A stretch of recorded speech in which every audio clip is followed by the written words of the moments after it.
When Governor Ron DeSantis of Florida entered the GOP presidential primary, his candidacy was widely seen as the one with the most potential to dethrone former President Donald Trump's frontrunner status. 3 months later, DeSantis is still Trump's most direct competitor, but he's facing a rising threat from Senator Tim Scott of South Carolina. And as DeSantis has seen his numbers in early voting states remain relatively stable in recent weeks, his campaign has sought to reboot his candidacy in an effort to chip away at Trump's long-standing advantage.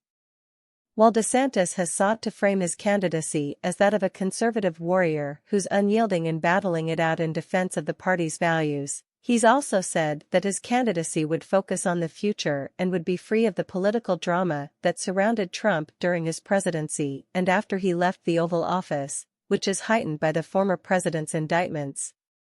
But Trump campaign strategist Chris LaChivita has flat-out rejected DeSantis' strategy, remarking that the GOP voters who have favorable views of both the former president and the governor generally go with Trump. Those who have an opinion of both overwhelmingly choose Donald Trump. That's where the race is now, and that's where the race will be in January, period, end quote, LaChivita told the Washington Post. He's trying to run to the right of Trump or he's trying to be Trump without the baggage. That's not a message, he said of DeSantis.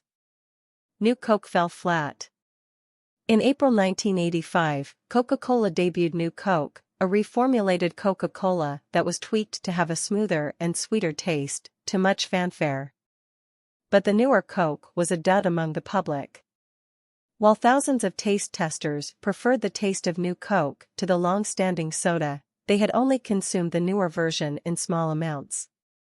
When people consumed the New Coke in larger quantities, there was minimal appeal to its sweeter taste.